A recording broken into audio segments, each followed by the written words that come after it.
en una batalla que para algunos parece algo así como progresistas contra dinosaurios, ¿no? Como que si tú tuvieras 85 años o 75 años y lo que quieres es proteger el status quo, ¿verdad? Y yo lo que creo es que lamentablemente hay mucha gente que no ha entendido qué es esto de la batalla cultural. Cuéntanos cómo, digamos, una pequeña introducción de qué es la batalla cultural. Hago este brevísimo corte comercial para comentarte que este video está patrocinado por el Instituto N&W Professional Traders. Si querés aprender a invertir, hacelo como un profesional. Bueno, antes de ir a la batalla cultural, tengo que desarmar eso de los dinosaurios y los progresistas, porque es verdad. Es cierto. Es un mito, es un mito.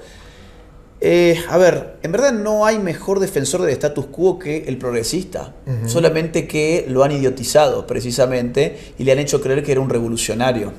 El progresista hoy coincide prácticamente con todo el contenido de Hollywood, todo el contenido de Netflix. El progresista tiene total libertad en redes sociales porque los dueños de las redes sociales coinciden con el progresista.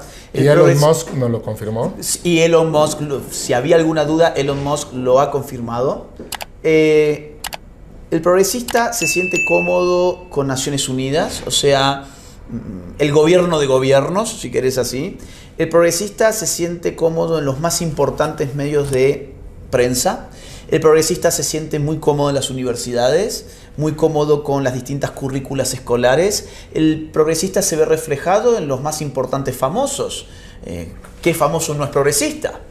El progresista es financiado por metacapitalistas como George Soros, como la Fundación Rockefeller, la Fundación Ford. El progresista, si algo le sobra, son dineros de grandes corporaciones económicas. De capitalistas. El progresista, exacto. El progresista es invitado al Foro Económico Mundial como una estrella. Digo, Greta Thunberg fue la estrella, por ejemplo, hace algunos días nada más.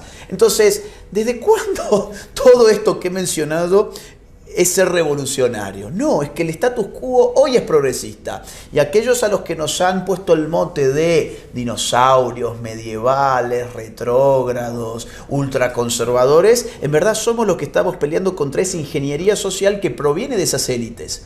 Entonces, es un gran cuento que el idiota se lo ha tragado, pero es un cuento con el cual lo manipulan. Ahora, ¿la batalla cultural qué es? La batalla cultural es un tipo de conflicto. Toda batalla es implica un conflicto, solamente que a diferencia de otros tipos de conflictos como el conflicto armado o el conflicto electoral, por ejemplo, no precisa ni de armas ni de votos. La batalla cultural es una batalla por los elementos de la cultura que suelen ser elementos además intangibles.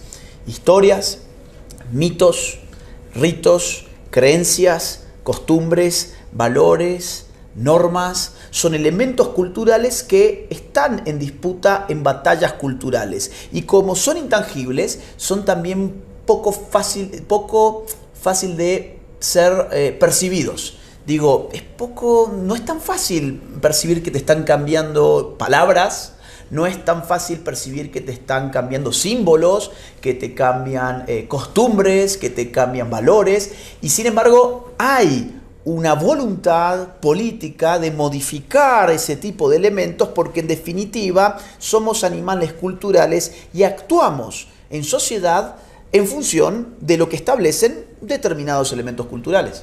Pero yo te diría que peor aún de que no es fácil entender que te están cambiando las palabras, o de que no es fácil entender que te están atacando, por ejemplo, la familia como centro de la sociedad. A mí lo que me impresiona o lo que más me preocupa es que es más difícil aún entender para qué lo están haciendo. Bueno, hay muchos para qué. Es decir, la gente siempre tiende a ubicar, digamos, una cabeza individualizada con nombre y apellido y él es el que ha tendido toda esta trampa. Yo en verdad creo que es un conjunto de objetivos de distintos niveles. Te voy a poner un ejemplo. Vos me decís, ¿para qué queremos destruir la familia? Bueno, el Estado, cuando uno estudia la evolución del Estado moderno en correlación con la evolución de la familia nuclear, vas a ver que el Estado se puede entender como el proceso de expropiación de las funciones familiares. Entonces vos ahí ves cómo el Estado cada vez ha ido penetrando más aquello que antes constituía un espacio de autonomía familiar, hasta tal punto de llegar al día de hoy donde directamente te dicen tu hijo es nuestro. Tu hijo es nuestro. Tu hijo no es hombre, tu hijo no es mujer. O por ejemplo, vos sos tan tonto que no podés educar sexualmente a tu hijo. No sé cómo lo tuviste, pero sos un tonto, no podés educarlo sexualmente, por lo tanto nosotros los políticos somos los encargados de hacerlo. Y lo increíble de esto, Agustín, y tal vez importante para nuestra audiencia que conozca, es que, porque la gente cree que, digamos, lamentablemente esto es como el sapo en la olla hervida, ¿no? Que hasta que, o sea, que no se siente cómo te van hirviendo. Sí. Pero, por ejemplo, en los países comunistas, claro, hace 30 años no hablaban de que si era hombre o mujer el niño, si, ¿verdad?, tenía o no tenía cromosoma XY o XX. Pero sí me recuerdo yo que ya un Rusia y un Cuba eran países en donde te decían, no, tu hijo es muy bueno para tal deporte, claro, y se lo quitaban a los padres. Y le quitaban prácticamente la patria potestad de los padres, ¿correcto? Hay un libro de una comunista muy famosa, feminista, se llama Alejandra Kollontai. Es un libro del año 1921, o sea, tiene 102 años al día de hoy. Ese libro se llama El comunismo y la familia. Muy impactante. Porque, ¿qué dice? Bueno, dice, básicamente el Estado comunista se hará cargo de los hijos de los demás. ¿Por qué? Porque la socialización de la propiedad involucra también la socialización de tu propio hijo. Entonces, ella lo celebra porque por eso es comunista. Entonces, lo que va a decir, nuestros jardines de infantes, nuestras guarderías, nuestras escuelas, tienen como objetivo hacerse de los hijos de los demás. 1921. Y ella pronostica, los hijos de los demás pasarán la mayor parte del día en estas instituciones socialistas. Y así pasaba en Rusia y en Cuba. Bueno, ¿y no pasa así hoy? Ese es el punto, digo, esto tiene más de 100 años y así no pasa hoy en esos colegios del Estado que... y en los privados. Y en los privados también que responden a currículas del Estado, por supuesto. No pasa así que el hijo pasa la mayor parte del día allí, llega a su casa y el padre lo último que tiene interés es de él ser un educador para con su hijo. Yo distingo educación de instrucción. La instrucción, enseñar a sumar, a restar, matemáticas, lengua, geografía, etcétera. Está muy bien tener colegios, pero no podemos, digamos así, concederle al colegio, delegar en el colegio una educación moral, porque el colegio está diseñado por los políticos. El colegio es una expresión del Estado en la sociedad civil. Empezando porque no sabes si el maestro comparte o no tus valores morales. Por eso, o sea, por eso mismo es que es muy osado descansar en que es el maestro el que va a educar a tu hijo. Pero no solamente el maestro, los medios de comunicación lo mismo. Es decir, los padres descansan en la idea de que su hijo va a tener un momento educativo mirando Disney Channel.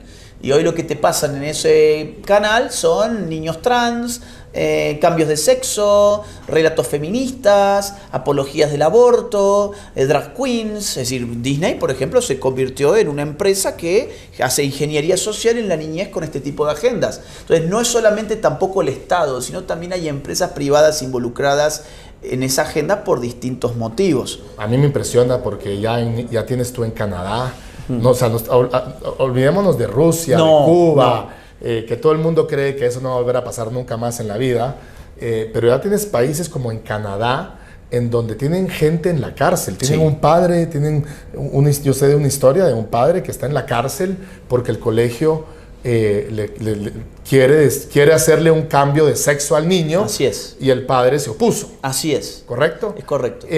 ¿Cómo ves ese tema a nivel social? O sea, ¿tú crees que países como los nuestros tienen riesgo de llegar a esos extremos o ves eso como algo muy remoto para la sociedad? Bueno, Canadá es una dictadura progresista.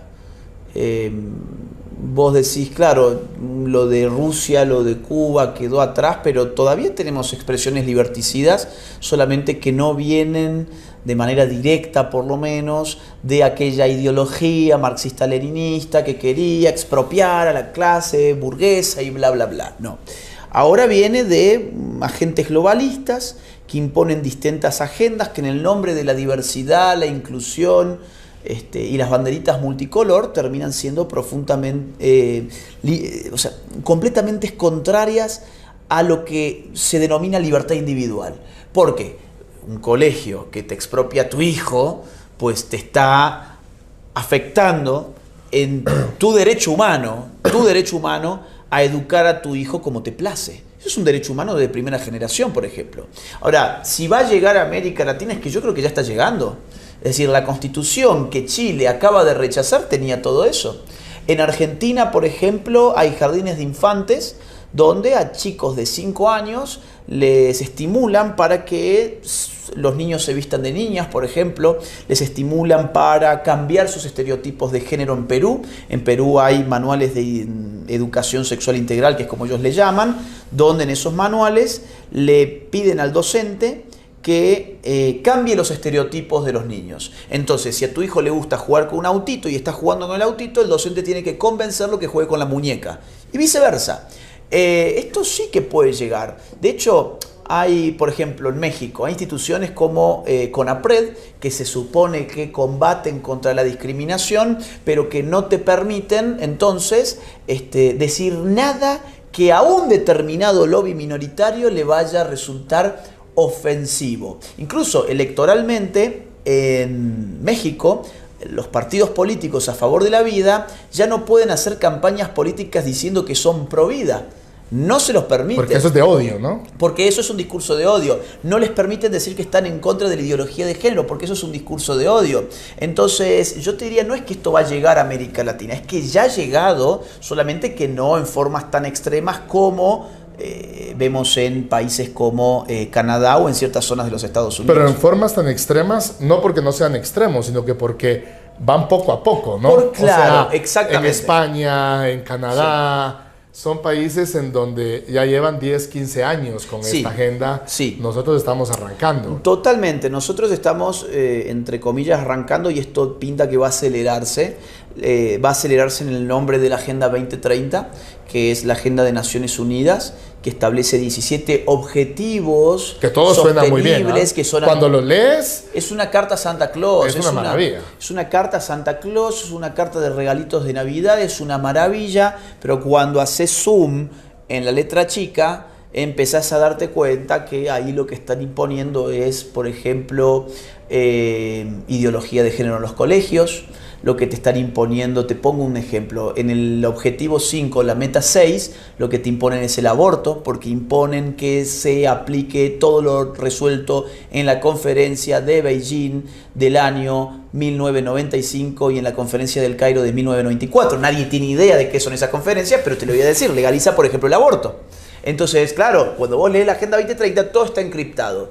También, por ejemplo, ordenan educar a los niños en ciudadanía mundial. Y vos decís, ¿cómo ciudadanía mundial? Eso suena muy moderno. Sí, pero la ciudadanía es un concepto que está vinculado directamente al Estado-Nación. Sin un Estado no hay ciudadano. El ciudadano se define por los derechos políticos respecto de un Estado. Ustedes son guatemaltecos. ¿Qué significa que sean guatemaltecos? Que ustedes tienen un estatus específico en términos jurídicos respecto de su Estado. Yo aquí soy un extranjero, yo tengo menos derechos que ustedes porque no soy ciudadano. Lo que te está definiendo la ciudadanía es el Estado. Eres un invitado de honor. Pero ¿qué pasa cuando yo digo ciudadanía mundial? Significa que el Estado deja de ser la unidad política suprema y ahí estás en un problema, que es entonces, ¿acaso habría un gobierno mundial? ¿Se estaría conformando un gobierno mundial si el estatus de ciudadanía es necesariamente nacional? Que pareciera, Agustín, que todo esto son como esas teorías conspirativas, ¿no? ¿Cómo va a haber un gobierno mundial? ¿Por qué vas a querer quitarle a los niños a los padres? Pero, y a mí eso es lo que más me preocupa, que de alguna manera estamos ante gente, obviamente muy capaz, con unas capacidades de persuasión espectaculares, con unas capacidades de identificar debilidades, de identificar puntos digamos, yo digo, de tomar banderas, de robar banderas, como por ejemplo la pobreza. Me decía la vez pasada una persona que quiero mucho, me decía, no, pues es que yo creo que soy socialista. Y le digo, ¿por qué? Porque me importan mucho los pobres. Y le digo, a ver, tiempo, ¿cuánta gente ha sacado los socialistas de la pobreza? ¿Y cuánta gente ha sacado los capitalistas de la pobreza? Entonces dices tú, eso es narrativa. Sí, es narrativa. Eso es pura narrativa. Y lo ves en Chile. O sea, y quisiera que profundizáramos un poquito en Chile porque, digamos, los argumentos que hablan todos estos líderes políticos y te diría que apelan a un electorado político que dice, no, pero es que Guatemala tienes un 20% de pobreza extrema, un 60% de pobreza, un 50% de desnutrición, te vas a Colombia y también tienes niveles de pobreza altos, te vas a México y tienes niveles... O sea, tienes países en América Latina en donde en efecto las oportunidades no han llegado y esa gente no ha salido adelante. Pero Chile, que era un país que tenía 60% de pobreza, que hoy tiene 7% de pobreza, o sea, de 1990 al 2020, en 30 años, redujo la pobreza prácticamente en un 63%, pero del 70%, o sea, en un 90%. Sí. Y aún así, la sociedad chilena dijo, no, esto no funciona. O sea, si Guatemala hiciera todo bien, si todos los planes económicos y de desarrollo social y económico de Guatemala funcionaran, se implementaran y funcionaran, Guatemala dentro de 30 años podríamos decir que es Chile. Y aún así la gente estaría insatisfecha con la Constitución y votaría por un tipo, por un bachiller que su gran mérito fue incendiar el metro. ¿Por qué? Bueno, porque en Chile se empezó a decir que el problema era la desigualdad y no la pobreza, precisamente. Y esta es la narrativa a la cual vos te referís. Es decir, cambiamos las palabras y tenemos distintos resultados. Decimos, en Chile el gran problema es la desigualdad y esto es lo que ha generado una economía de libre mercado. Entonces necesitamos otro tipo de economía intervencionista, estatista, socializante. ¿Para qué? Para revertir la igualdad. Ahora, ya sabemos que ese tipo de economías generan pobreza. Y lo sabemos perfectamente porque Chile ha recibido cientos de miles de venezolanos que escaparon de un sistema socialista que le generó pobreza en un país tan rico en recursos naturales como Venezuela, donde la gente camina literalmente sobre petrodólares y sin embargo el 90% de esa gente cayó bajo la línea de pobreza gracias a un régimen socialista. O por ejemplo, también lo sabes en Cuba.